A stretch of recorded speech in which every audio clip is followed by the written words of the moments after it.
ஜோதிட ஆராய்ச்சியாளர்கள் சங்கத்தின் 77வது மாதாந்திர கருத்தரங்கம் தற்போது 2வது பகுதி இனிதே துவங்குகிறது.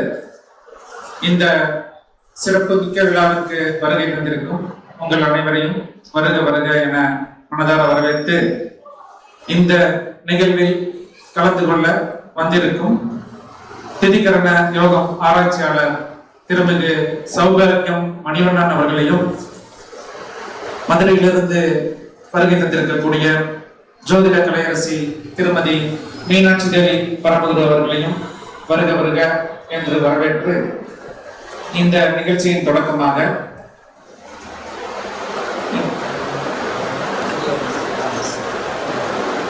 திதி யோக கரணம் பற்றிய சூட்சும விஷயங்களை உங்களுக்கெல்லாம் சிறப்பாக தரக்கூடிய அமைப்பாகவும், மேலும் யூடியூப் சேனல் வாயிலாக இதை கண்டுகளிக்கும் உலகெங்கும் மக்களுக்கு தனது அறியப்பட கருத்துக்களை இங்கு தர சௌபாகியம் மணிவண்ணன் ஐயா அவர்களை அன்போடு வேண்டுகிறேன். மேலும் இந்த குரு ஆராய்ச்சியாளர் ஜோதிட சங்கத்திற்கு அன்னதானத்திற்கு நன்கொடையாக ஐயா அவர்கள் ரூபாய் 5001 ரூபாயை மனமுவந்து சங்க தலைவர் நமது அருமை சகோதரர் பூபதிராஜன் அவர்களிடம் வழங்குகிறார். உங்களின் பலத்த கரகோஷத்திற்கு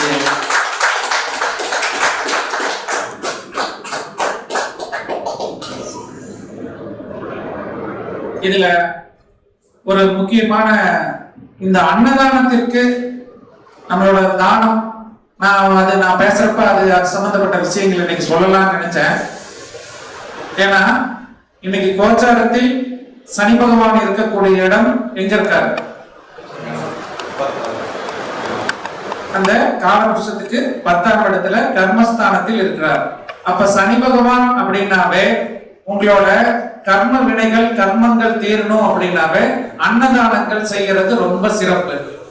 அது எப்ப, அதுவும் இந்த காலகட்டத்துல எப்பயும் அன்னதானம் செய்யறதுங்கிறது ரொம்ப சிறப்பு.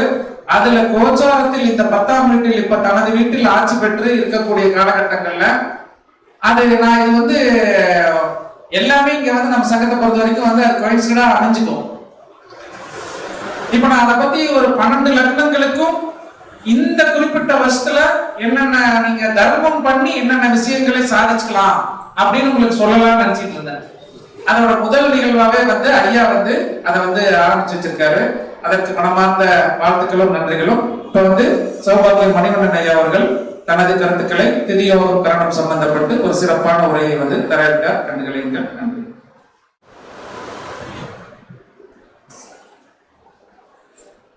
அனைவருக்கும் வணக்கம்.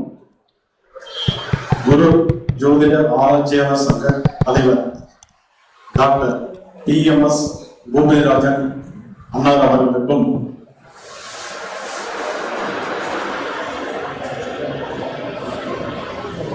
ராமஜெயம் ராமநாதன் அவர்களுக்கும்,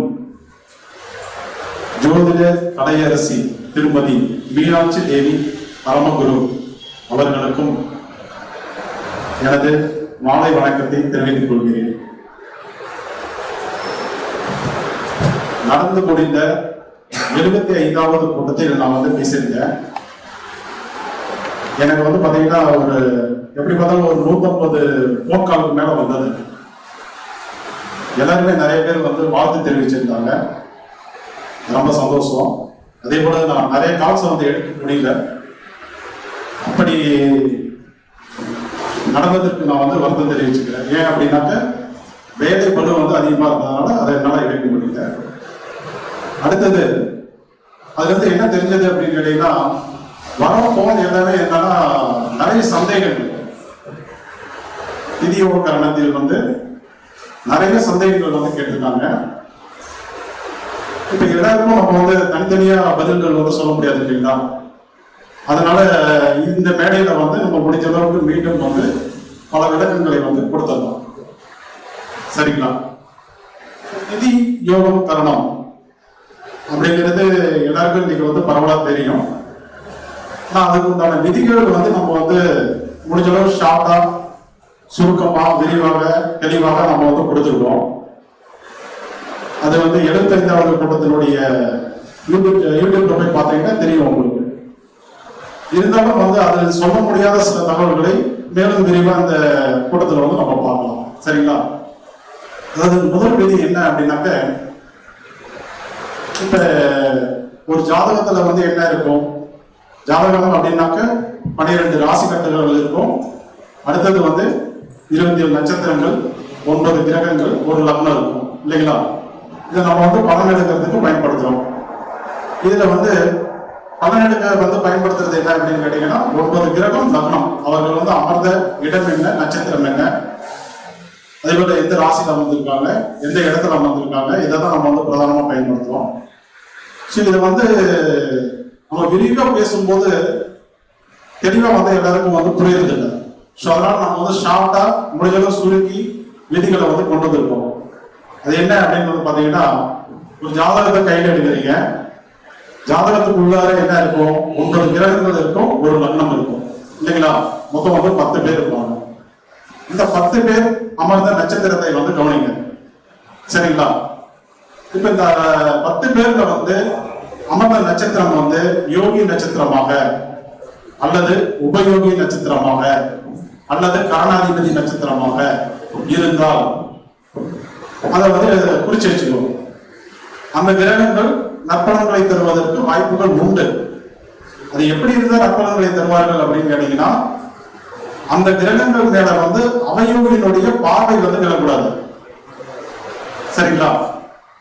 ஒரு விதிவிலக்கு என்னன்னா, அவயோகியினுடைய பார்வை வந்து அப்படி இருக்கக்கூடிய கிரகங்கள் மேல் விழக்கூடாது.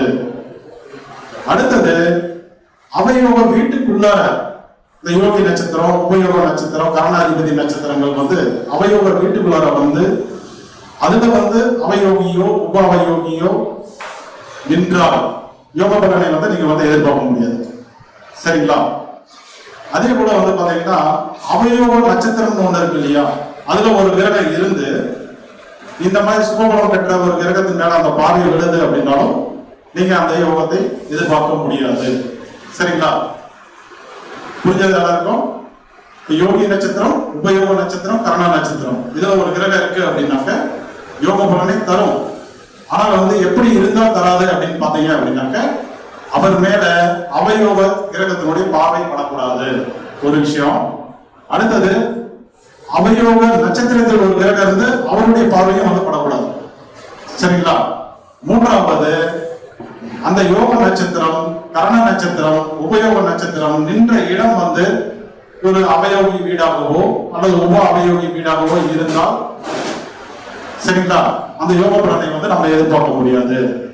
மீதி இடங்களில் இருந்தால் கண்டிப்பா அந்த கிரகங்கள் அதிகப்படியான யோக பலனை தரும் அப்படின்னு நீங்க வந்து நிர்ணயம் பண்ணலாம். ஒரு விதி முடிஞ்சது. அடுத்து இரண்டாவது விதி, எந்த ஜாதகத்தை நீங்க எடுத்தீங்கன்னாலும் அவயோகி அப்படின்னு ஒருத்தர் இருப்பாரு, அதே போல உப அவயோகி அப்படின்னு சொல்லி ஒருத்தர் இருப்பாரு. இந்த 2 பேருக்கு உண்டான நட்சத்திரங்கள் மொத்தம் வந்து பாத்தீங்கன்னா 6 நட்சத்திரங்கள் வந்து இருக்கும். 27 நட்சத்திரங்கள்ல 6 நட்சத்திரங்கள் கட்டாயமாக அவயோகி உப அவயோகி என்ற தன்மையில வந்து இருப்பாங்க. சரிங்களா?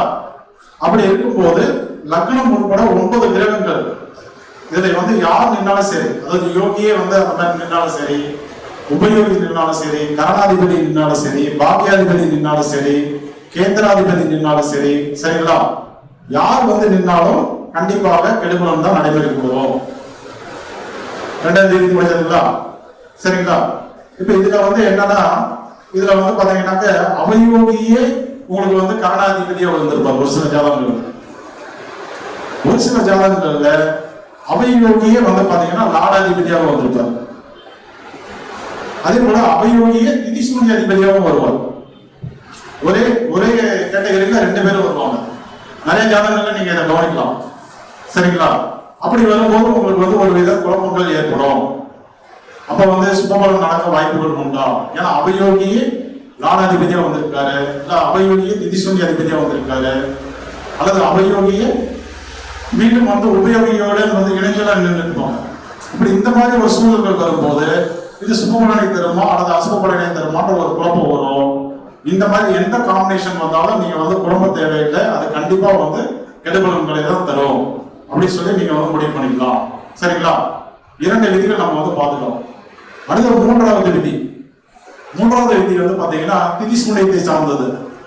இப்ப திதி சூன்ய அதிபதி லக்னத்திற்கு 3, 6, 8, 12 இடங்களில் மறைந்து, லக்னத்திற்கு 3, 6, 8, 12 இடங்கள்ல மறையணும். அது இல்லாமல் அவர் மறைந்த இடம் வந்து பாவர் வீடா இருக்கணும். இயற்கை பாவர், இயற்கை சுபந்து இருக்காரு இல்லைங்களா? இப்ப இயற்கை பாவர் வீடுகள் எது எது? இயற்கை பாவர்னா செவ்வாயினுடைய வீடுகள் இரண்டும் வந்து இயற்கை பாவருடைய வீடு, கரெக்டுங்களா? அடுத்தது சூரியனுடைய வீடு இயற்கை பாவர் வீடு, சனியினுடைய வீடு இயற்கை பாவர் வீடு. சோ இந்த மாதிரி வீடுகள்ல அவர் வந்து அமர்ந்திருக்கணும். ஓகேவா? அது லக்னத்துக்கு 3, 6, 8, 12 மறையணும். மறைந்த இடம் இயற்கை பாவர் வீடா இருக்கணும். அப்படி இருந்தா மட்டும் பத்தாது, அவர் மீது ஒரு பாவர் வந்து பார்க்கணும், இயற்கை பாவர் பார்க்கணும், அல்லது வந்து இயற்கை பாவர் வந்து இணையணும். அப்படி இணைந்தால் மட்டுமே அந்த திதி சூன்ய அதிபதி விபரீத ராஜயோகத்தை தருவார் அப்படின்னு நீங்க வந்து முடிவு பண்ணலாம். சரிங்களா? அப்படி வந்து பார்வை விழல அல்லது இயற்கை பாவர் வந்து பார்க்கல அப்படின்னாக்க நிச்சயமாக நீங்கள் வந்து அந்த விபரீத ராஜயோகத்தை எதிர்பார்க்க முடியாது. அந்த திதி சூன்ய அதிபதி கண்டிப்பாக அதிகப்படியான கெடுபலனை வெளிப்படுத்துவார் அப்படின்னு எடுத்துக்கோங்க. சரிங்களா? இப்ப அடுத்தது வந்து பாத்தீங்கன்னா திதி சூன்ய நட்சத்திரம்னு ஒண்ணு இருக்கு. எல்லா ஜாதகங்கள்லயும் திதி சூன்ய நட்சத்திரங்கள் அப்படின்னு இருக்கும். ஒரு சில ஜாதகங்கள்ல 3 நட்சத்திரங்கள் வரும், ஒரு சில ஜாதகங்கள்ல 6 நட்சத்திரங்கள் உங்களுக்கு கிடைக்கும். ஓகேவா? இந்த நட்சத்திரங்களுக்கும் இந்த விதிகள் வந்து பொருந்தும். இந்த நட்சத்திரங்களுடைய இருப்பிடம் இருக்கு இல்லையா, அது லக்னத்துக்கு 3, 6, 8, 12 இடங்களாக வந்து, அதே போல அந்த நட்சத்திரம் வந்தது வந்து இயற்கை பாவர் வீடாக இருந்து, சரிங்களா? திதி சூன்ய அதிபதி இல்லாமல் வேற ஏதாவது கிரகங்கள் அதுல அமர்ந்திருக்கு அப்படின்னு வச்சுக்கோங்க. இப்ப அதுக்கும் அதே விதிகள் தான். என்னது? ஒண்ணு இயற்கை பாவர் வந்து பார்க்கணும், அல்லது இயற்கை பாவர் இணைஞ்சிருக்கணும். அப்படி இருந்தால் கண்டிப்பாக அந்த கிரகமும் அதிகப்படியான விபரீத ராஜயோகத்தை வெளிப்படுத்தும். சரிங்களா? இதுல ஒரு விஷயம் என்ன அப்படின்னாக்க, திதி சூன்யம் அப்படின்னு வரும்போது நீங்க வக்ரம் அப்படின்ற ஒரு விஷயத்தை வந்து பிரதானமா பயன்படுத்தணும். இப்போ வந்து வக்ரம் அதை எங்க நம்ம வந்து பலனை நிர்ணயிக்கிறோம்? அவர் வந்து 3, 6, 8, 12 மறைந்ததோட பலனை வந்து நிர்ணயிச்சோம் இல்லையா? அதே போல பாவர் வீடு என்பதனால அவர் வந்து விபரீத ராஜயோகத்தை தருவார் அப்படின்னு நம்ம வந்து நிர்ணயிச்சோம். அதே வக்ரம் பெறும்போது என்ன ஆகும் அப்படின்னு கேட்டீங்கன்னா, அந்த கிரகம் அந்த வீட்டிலிருந்து பின்னோக்கி வேறொரு வீட்டுக்கு வேறொரு நட்சத்திரங்களுக்கு செல்வதால் என்ன நடக்கும் அப்படின்னு கேட்டீங்கன்னா, அந்த விபரீத ராஜயோகத்தை எதிர்பார்க்க முடியாது, தரமாட்டாரு. அப்ப வக்ரம் என்பது வந்து திதி சூன்ய அதிபதிகளுக்கு, திதி சூன்ய நட்சத்திரங்களில் உள்ள கிரகங்களுக்கு பிரதானமா வந்து நீங்க வந்து பயன்படுத்தணும். சரிங்களா? அது வக்ரம் என்பது அந்த கிரகங்களுக்கு மட்டும் இல்லை. இப்போ வந்து பாத்தீங்கன்னா ஃபர்ஸ்ட் விதியில் நம்ம என்ன சொன்னோம்? யோகி நட்சத்திரத்தில், உபயோகி நட்சத்திரத்தில், கரணாதிபதி நட்சத்திரத்தில் ஒரு கிரகம் நின்றால் யோகத்தை தரணும்னு சொன்னோம். அதே கிரகம் வந்து வக்ர நிலையில இருந்தா நீங்க எதிர்பார்க்க முடியுமா? கண்டிப்பாக எதிர்பார்க்க முடியாது. சரிங்களா? இப்போ வக்ரம் என்பது கவனிக்கணும். நீங்க ஒரு கிரகம் வக்ரமா இருந்தாக்க கண்டிப்பா இந்த விதிகள் வந்து பொருந்தாது. அதுக்கு வந்து நுட்பமா வந்து நிறைய விதிகள் இருக்கு. அது மேடையில் அறிவிப்பதற்கு உண்டான கால அவகாசம் வந்து நமக்கு பத்தாது. அதனால வந்து மேலும் வந்து ஒரு காணொலியில நம்ம வந்து விரிவா பார்ப்போம். சரிங்களா? இப்ப அடுத்தது 4வது விதி. 4வது விதி என்ன அப்படின்னு கேட்டீங்கன்னா, லாடம். எந்த ஜாதகத்தை நீங்க எடுத்தீங்கன்னாலும் லாடாதிபதி இன்னும் ஒருத்தர் இருப்பாரு. லாடாதிபதி நட்சத்திரங்கள் 3 நட்சத்திரங்கள் உங்களுக்கு இருக்கும். இப்ப இந்த நட்சத்திரங்கள்ல வந்து லக்னம் உட்பட 9 கிரகங்கள் அமரும் போது அந்த கிரகம் வந்து சுபபலனை தருமா அல்லது அசுபபலனை தருமா அப்படிங்கிறத நீங்க எளிதில் கண்டுபிடிக்கலாம். அது எப்படி அப்படின்னு கேட்டீங்கன்னா, லாடாதிபதி நட்சத்திரங்களில் வந்து ஒரு யோகியோ அல்லது உபயோகியோ கரணாதிபதியோ அமர்ந்திருந்தால் கண்டிப்பா வந்து பாத்தீங்கன்னா யோக பலனை தான் வெளிப்படுத்துவாரு. இது நீங்க வந்து லக்னத்திற்கு 3, 6, 8, 12 இடம் அல்லது கேந்திரம் அல்லது திரிகோணங்கள் அந்த மாதிரி எல்லாம் நீங்க வந்து பிரிச்சு பேச வேண்டாம். 12 பாவங்கள்ல எங்க இருந்தாலும் வந்து லாடாதிபதி நட்சத்திரங்கள்ல யோகியோ உபயோகியோ கரணாதிபதியோ அமர்ந்தால் கண்டிப்பாக உறுதியாக யோக பலனை நீங்கள் எதிர்பார்க்கலாம். சரிங்களா? இப்ப அடுத்தது அதே லாடாதிபதி நட்சத்திரத்துல ஒரு திதி சூன்ய அதிபதி அல்லது ஒரு லாடாதிபதி அல்லது வந்து ஒரு அவயோகி அல்லது உப அவயோகி இந்த மாதிரி அமர்ந்தாக்க கண்டிப்பாக அதிகப்படியான கெடுபலன்கள் தான் நடைமுறைக்கு வரும். சரிங்களா? இதுல மொத்தமே வந்து 4 விதிகள்ல திதியோக கரணத்தினுடைய முழு சூட்சமத்தையும் நம்ம வந்து கொண்டு வந்தோம். அதுக்குன்னு வந்து நம்ம மிக பறந்து விரிந்த ஒரு ஜோதிடத்தை வந்து ஒரு 4 விதிகளை வந்து கொண்டு வந்து அடக்க முடியுமா அப்படின்னா டெஃபினட்டா அடக்க முடியாது. முடிந்த அளவுக்கு வந்து சுருக்கி நம்ம வந்து கொண்டு வந்திருக்கோம். சரிங்களா? இதுவே விதிகள் கிடையாது, இதையும் தாண்டி சில விதிகள் இருக்கு. அதை நம்ம வந்து மேலும் வாய்ப்புகள் கிடைக்கும் போது நான் வந்து ஒரு விரிவா வந்து சொல்லித்தரேன். ஓகேங்களா?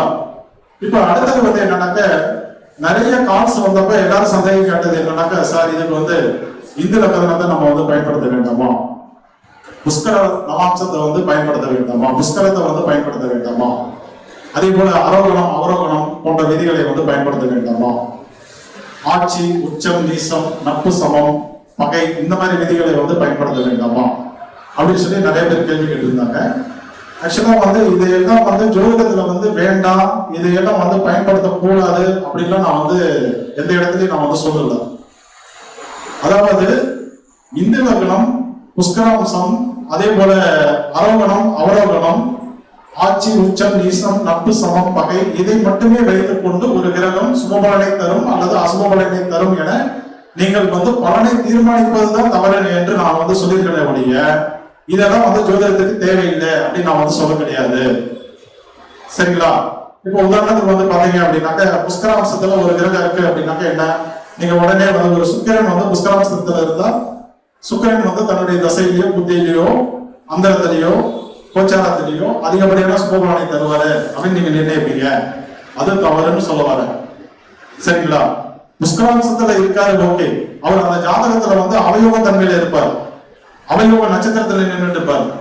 இப்ப என்ன நடக்கும், ஜாதகத்துல வந்து பாத்தீங்கன்னா சுக்கர தசை சுக்கர புத்திகள்ல அந்த ஜாதகருக்கு சுக்கரனுடைய காரக புத்தியின் வாயிலாக அதிகப்படியான கெடுபலன்கள் வந்து நடந்துட்டு இருக்கும். அப்ப நீங்க பார்த்தது வந்து தவறு தானே. அப்ப அதான் நான் சொல்ல வரேன். அப்ப புஷ்கராம்சத்தை பயன்படுத்த வேண்டாம்னு சொல்ல வரல, அதில் வந்து திதியோக கரண விதிகளை இணைச்சுக்கோங்க. இணைச்சுக்கிட்டு நீங்க வந்து அதுல வந்து என்னன்னா சுக்கிரன் வந்து உங்களுக்கு யோகியாக இருந்து புஷ்கராம்சத்தில் இருந்தால் நீங்க எப்படி முடிவு பண்ணலாம் அப்படின்னா அதிகப்படியான நற்பலன்களை தருவார் அப்படின்னு நீங்க வந்து தாராளமா முடிவு பண்ணிக்கலாம். சரிங்களா? அதே சுக்கிரன் அவயோக தன்மையில் இருந்து புஷ்கராம்சத்தில் இருந்தால் என்ன நீங்க சொல்லணும், அதிகப்படியான கெடுபலன்களை வெளிப்படுத்துவார்னு தான் நீங்க எடுத்துக்கணும். சரிங்களா? அந்த மாதிரி ஜோதிடத்தில் உள்ள அனைத்து விதிகளிலும் நீங்கள் வந்து விநியோக விதிகளை வந்து இணைக்கணும். இணைக்கும் போது புதுசா ஒரு அற்புதமான ஒரு விஷயம் வந்து உங்களுக்கு கிடைக்கும். அதை நீங்க பலனா சொல்லும் போது அது வந்து லைவா அப்படியே வந்து நடைமுறைக்கு வரும். சரிங்களா? இப்ப அடுத்தது வந்து பாத்தீங்க அப்படின்னாக்க ஒரு கிரகம் வந்து ஆட்சியா இருக்காரு அல்லது வந்து உச்சமா இருக்காரு. சரிங்களா? இப்ப சூரியன் எங்க மேஷத்தில் வந்து பரணி நட்சத்திரத்துல வந்து உச்சமா இருக்காரு. ஒரு ஜாதகத்தை பார்த்தோம்னா உங்களுக்கு என்ன தோணும், சூரியன் வந்து மேஷ லக்னமே வச்சுக்கோங்க, 5ஆம் இடதிபதி லக்னத்துல வந்து பரணி நட்சத்திரத்துல 2 7ஆம் இடதிபதி நட்சத்திரத்துல உச்சமா இருக்காரு. உடனே நீங்க என்ன சொல்றீங்க, சூரிய தசை சூரிய புத்தி சூரியனுடைய காலத்துவங்கள்லாம் பிரமாதமா ஐயாவுக்கு வந்து ரொம்ப யோகமா கிடைக்கும் அப்படின்னு சொல்லி முடிவு பண்ணுவீங்க. அது தவறானது. அந்த ஜாதகத்துல அப்படியே பாத்தீங்க அப்படின்னா சூரியன் வந்து ஒண்ணு லாடாதிபதியா இருக்கலாம், அல்லது திதிசூன்ய அதிபதியா இருக்கலாம், அல்லது கரணாதிபதி அல்லது வந்து அபயோகியா இருக்கலாம், பாதிப்பை தரக்கூடிய தன்மையில இருக்கலாம். இல்லைங்களா? அப்ப வந்து ஒரு கிரகம் வந்து ஆட்சியா இருக்கா, உச்சமா இருக்கா, அல்லது வந்து நீசமா இருக்கா, நட்பா இருக்கா, சமமா இருக்கா, பகையா இருக்கா என்பதை வந்து பயன்படுத்துங்க, தவறு இல்லை. ஆனாலும் அந்த கிரகம் வந்து திதியோக கரணத்தில் எந்த தன்மையில இருக்கு அதை கவனிங்க. இப்ப அதை கவனிச்சீங்க அப்படின்னாக்க அது வந்து பாத்தீங்கன்னா புதுவித தகவலை உங்களுக்கு வந்து கொடுக்கும். அதை நீங்க வந்து பலனா சொல்லும் போது கண்டிப்பாக ஒரு அற்புதமான பலனை வந்து நீங்க வந்து வெளிப்படுத்த முடியும். அதே போல வந்து பாத்தீங்கன்னா பாதகாதிபதி மாரகாதிபதி அப்படின்லாம் சொல்றீங்க இல்லைங்களா? இப்போ பாதகாதிபதி மாரகாதிபதி அப்படின்னாலே நீங்க கெடுபலனா நீங்க வந்து முடிவு பண்ணிக்கிறீங்க. அப்படிலாம் இல்லை. அவர் அமர்ந்தது வந்து யோகியனுடைய நட்சத்திரமாகவோ அல்லது உபயோக நட்சத்திரமாகவோ கரணாதிபதி நட்சத்திரமாகவோ இருந்தால் அதே பாதகாதிபதி மாரகாதிபதி வந்து பாத்தீங்கன்னா தன்னுடைய தசை புத்திகளை வந்து நல்ல பலனை கொடுத்துட்டு இருப்பார். சரிங்களா? அதுவே வந்து அவர் அமர்ந்தது அவயோக நட்சத்திரம் லாடாதிபதி நட்சத்திரம் திதிசூன்ய நட்சத்திரம் என்ற தன்மையில இருந்து பாதிப்புகளை தரக்கூடிய தன்மையில் இருந்தால்தான் நீங்க சொல்ற மாதிரி அவருடைய கெடுபலன்கள் அந்த காலகட்டங்களில் நடைமுறைக்கு வரும். அதனால வந்து ஜோதிடத்தில் உள்ள விதிகளை வந்து பயன்படுத்துங்க. ஆனால் அதற்கு முன் இந்த திதியோக கரணத்தினுடைய சூட்சமத்தை இணைத்துக் கொண்டு அதுல ஒரு சற்று வந்து ஒரு ஆய்வு பண்ணி அதுக்கப்புறம் வந்து முடிவுக்கு வாங்க. சரிங்களா? ஆமா. இப்ப அடுத்தது வந்து பாத்தீங்கன்னா பாவங்கள் அப்படின்னு எடுக்கும்போது 12 பாவங்கள் இருக்கு. அதுல வந்து நம்ம என்ன சொல்றோம் அப்படின்னா 3, 6, 8, 12 பாவங்கள் வந்து கெடுபலனை மட்டும்தான் தரும் அப்படிங்கிற மாதிரி நம்ம வந்து சித்தரிக்கிறோம். அது வந்து உண்மையிலேயே ரொம்ப வந்து தவறான விஷயம்.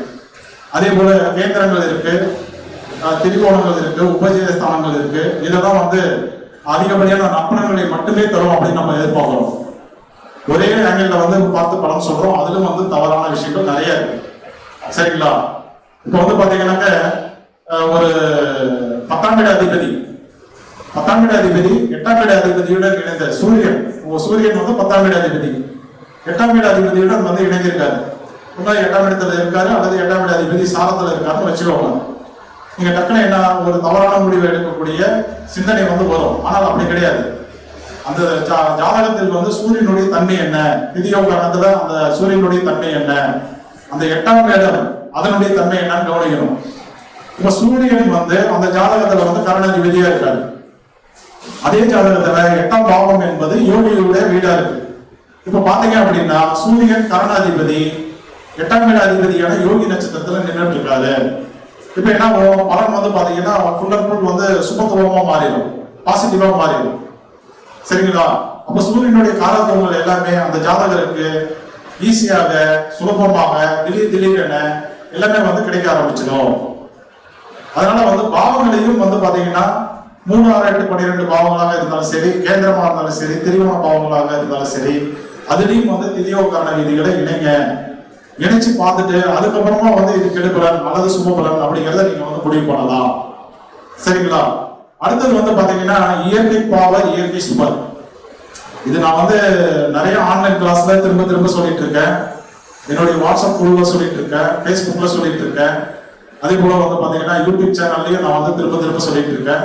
ஆனா மீண்டும் வந்து என்னன்னா இது சம்பந்தமாவே வந்து சந்தேகங்கள் வந்து நிறைய பேர் கேட்கிறாங்க. தவறு இல்லை. ஏன் அப்படின்னா நான் சொல்ற விஷயங்கள் வந்து புதுமையானது இல்லைங்களா?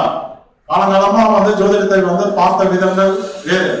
இப்ப நம்ம வந்து சொல்ற விஷயம் வந்து புதுமையா இருக்கனால அது வந்து உடனே வந்து எல்லாருக்கும் வந்து புரியுறது இல்லை. அதனால நம்ம வந்து திரும்ப பேசுறதுனால ஒன்றும் தவறு இல்லை. சரிங்களா? இப்ப இயற்கை சுபர்னு இருக்காங்க, இயற்கை பாவர்னு இருக்காங்க. இப்ப இயற்கை பாவர் அப்படின்னா வந்து கெடுபலனே தான் தரணுங்கிற ஒரு நிர்பந்தம் இருக்கான். சூரியனுடைய காலத்துவத்துல நல்ல பலன்களை அனுபவர்கள் யாருமே இல்லையா? யோசனை பண்ணி பாருங்க. அப்ப வந்து என்னன்னா இயற்கை பாவங்களாக இருந்தாலும் அவர்கள் ஜாதகத்தில் அமர்ந்த நிலையை பொறுத்து அந்த காலகட்டத்தில் வந்து அதிகப்படியான சுபபலன்களை தரக்கூடிய அமைப்புகள் வந்து நிறைய ஜாதகங்கள் இருக்கு. சரிங்களா? அதனால இயற்கை சுபர்கள், இயற்கை பாவர்கள், அதனால வந்து அதை மட்டுமே வச்சுக்கிட்டு இவர்கள் வந்து கெடுபலனை தான் தருவாங்க, இயற்கை சுபர்கள் வந்து நல்ல பலனை தான் தருவாங்க அப்படின்னு நினைக்கிறதும் வந்து முற்றிலும் வந்து தவறானது. ஓகேங்களா? இப்ப வந்து அதே போல என்னன்னா இப்ப வந்து பாத்தீங்கன்னா கால நிர்ணயம்னு ஒரு வரும்போது ஒரு பலன், ஒரு ஜாதகருக்கு திருமணம் எந்த காலகட்டத்தில், எந்த மாதத்தில், எந்த நாளில் வந்து எந்த லக்னத்தில் நடைபெறும் அப்படின்னு நீங்க வந்து துல்லியமா வந்து நிர்ணயம் பண்ணணும் அப்படின்னா உபகிரகங்கள்னு ஒரு விஷயம் இருக்கு. அந்த உபகிரகங்களுடைய சூட்சமங்களை தெரிந்து கொள்ளாமல் அதையெல்லாம் வந்து பலன் எடுப்பதற்கு பயன்படுத்தாமல் நம்ம வந்து கால நிர்ணயம்ன்ற ஒரு விஷயத்துல நம்ம வந்து ஜெயிக்கவே முடியாது. சரிங்களா? அப்போ வந்து உபகிரகங்கள் அப்படின்னு வந்து பாத்தீங்க அப்படின்னாக்க சூரியனுடைய மகன் காலன், சந்திரனுடைய மகன் பரிவேடன், அடுத்து செவ்வாயினுடைய மகன் மிருத்யு பூமன், புதனுடைய மகன் வந்து அர்த்தபிரகணன், குருவனுடைய மகன் யமகண்டன், அடுத்தது சுக்கிரனின் மகன் வந்து இந்திரதனுசு, சனியின் மகன் குளிகன், அடுத்து ராகுவின் மகன் வந்து வேதிபாலன், கேதுவின் மகன் வந்து உபகேது. இதுலயும் அதே போலதான். இப்போ உபகிரகங்கள் அப்படின்னு எடுத்துட்டீங்க அப்படின்னாலும் இதுலயும் வந்து சிலர் வந்து ஒரு சில கிரகங்களை வந்து சுபகிரகங்கள், உதாரணத்துக்கு வந்து பாத்தீங்கன்னா சந்திரனின் மகன் பரிவேடன் இருக்காரு, அதே போல புதனின் மகன் வந்து அர்த்தபிரகணன் இருக்காரு. இவங்களெல்லாம் ஒரு சாரர் என்ன பண்றாங்க அப்படின்னா இவர்கள் வந்து நல்லது மட்டுமே தான் பண்ணுவாரு அப்படிங்கிற ஆங்கிலே பாக்குறாங்க. அதுவும் வந்து முற்றிலும் தவறானது. உபகிரகங்களாக இருந்தாலும் ஒரு ஜாதகத்தில் வந்து அவர்கள் அமர்ந்த நட்சத்திரம் என்ன, அதில் வந்து பாத்தீங்கன்னா திதியோக காரணத்தில் வந்து அவர்களுடைய தன்மை என்ன, மேலும் வந்து இந்த 4 விதிகள் மட்டுமே அதுக்கு வந்து பொருந்தாது, மேலும் நிறைய விஷயங்கள் இருக்கு. அதையெல்லாம் நம்ம இணைச்சு பார்க்கும் போதுதான் அந்த கிரகங்கள் வந்து சுபபலனை தருமா அல்லது அசுப பலனை தருமா அப்படிங்கிறது நம்ம வந்து புரிஞ்சிக்க முடியும். திருமணம் அப்படின்ற ஒரு விஷயம் வரும்போது வந்து பாத்தீங்கன்னா குருவை வந்து பிரதானமா எடுக்கிறீங்க நீங்க. அடுத்தது வந்து என்ன பார்க்கணும் அப்படின்னாக்கா சுக்கிரன், கலஸ்திரக்காரர்கள் இல்லைங்களா? அவன் வந்து ஒரு ஜாதகத்தில் சுபபலன்களை தரக்கூடிய தன்மைகள் வரும்போதுதான், கோச்சாரத்துல சுபபலன்களை தரக்கூடிய தன்மைகள் வரும்போதுதான் ஒரு ஜாதகருக்கு வந்து திருமணம் என்பது உறுதி செய்யப்படும். ஆனால் எந்த நாள்ல நடக்கணும், எந்த லக்னத்துல நடக்கணும் அப்படிங்கறது யார் நிர்ணயம் பண்ணுவாங்க அப்படிங்கிறது பாத்தீங்கன்னா அவருடைய மகனான இந்திர தனுசு தான் அதை வந்து நிர்ணயம் பண்ணுவாரு. அப்ப திருமண வாழ்க்கை என்பது எப்படி இருக்கும் ஒரு ஜாதகருக்கு அப்படிங்கிறத வந்து பாத்தீங்கன்னா நீங்க சுக்கிரனை வச்சு நிர்ணயம் பண்ணலாம். ஆனால் திருமணம் என்பது எந்த காலகட்டத்தில், எந்த நாளில், எந்த நட்சத்திரத்தில் வந்து நடைபெறும், எந்த லக்னத்தில் நடைபெறும், அந்த மாதிரி விஷயங்களை நீங்க வந்து உறுதியா தெரிஞ்சுக்கணும் அப்படின்னாக்க வந்து சுக்கிரனின் மகனான இந்திர தனுசுவை நீங்க வந்து எடுத்தீங்கன்னாதான் அந்த விஷயங்கள்லாம் நம்ம வந்து புரிஞ்சுக்கிறதா முடியும். சரிங்களா? அப்ப அதுலயும் வந்து எல்லா உபகரணங்களையும் வந்து நீங்க வந்து கெட்டவர்களாகவும் அல்லது வந்து இப்ப வந்து யமகண்டன் தான் இருக்காரு, குருவின் மகன் யமகண்டன். பேரே வந்து பாத்தீங்கன்னா எல்லாரையும் வந்து பயப்படுத்துது இல்லையா? யமகண்டன் என்னன்னா ராகுகாலம், யமகண்டன் நேரம், இதையெல்லாம் வந்து பொதுவா வந்து கெட்ட நேரங்களாவே பார்த்து பார்த்து நம்ம வந்து பழகிட்டோம். அதனால அந்த பேர் கேட்டாலே ஒரு வித நடுக்கம் வந்து எல்லாருக்கும் வந்துருது இல்லைங்களா? ராகு காலங்கிறது என்ன? ராகு காலங்கிறது வந்து ராகுனுடைய ஆதிக்கம் உள்ள ஒரு நேரம். அதுதானே உண்மை. அது வேற ஏதாவது சந்தேகம் இருக்கா எல்லாருக்கும்? இல்ல இல்ல. இப்ப வந்து பாத்தீங்கன்னா ஒரு ஜாதகருக்கு ஒரு கரணநாதன் ராகுவா இருக்காரு, அல்லது வந்து யோகி வந்து ராகுவா வராது, அல்லது உபயோகி வந்து ராகுவா வராது. ஓகேங்களா? இப்ப இவருக்கு அந்த ராகு காலம் வந்து யோகத்தை தருமா அல்லது பாதிப்பை தருமா? பொதுவா வந்து ராகு காலம் எல்லாருக்கும் வந்து பாதிப்புகளை தராது. அதான் வந்து உண்மை. உங்க ஜாதகத்தில் நீங்கள் வந்து ஒரு ராகுனுடைய யோகத்தில் வந்து நல்ல யோகத்தை தரக்கூடிய அமைப்புல வந்து பிறந்திருக்கீங்க. எப்படி தெரிஞ்சுக்கணும்? உங்களுக்கு வந்து ராகு வந்து யோகியா இருக்கலாம், அல்லது உபயோகியா இருக்கலாம், அல்லது கரணாதிபதியா இருக்கலாம். கரெக்டுங்களா? இது எதனால அந்த மாதிரி வந்தது? நீங்கள் முன்ஜென்மத்தில் வாழ்ந்த பொழுது செய்த புண்ணியத்தின் விளைவாக.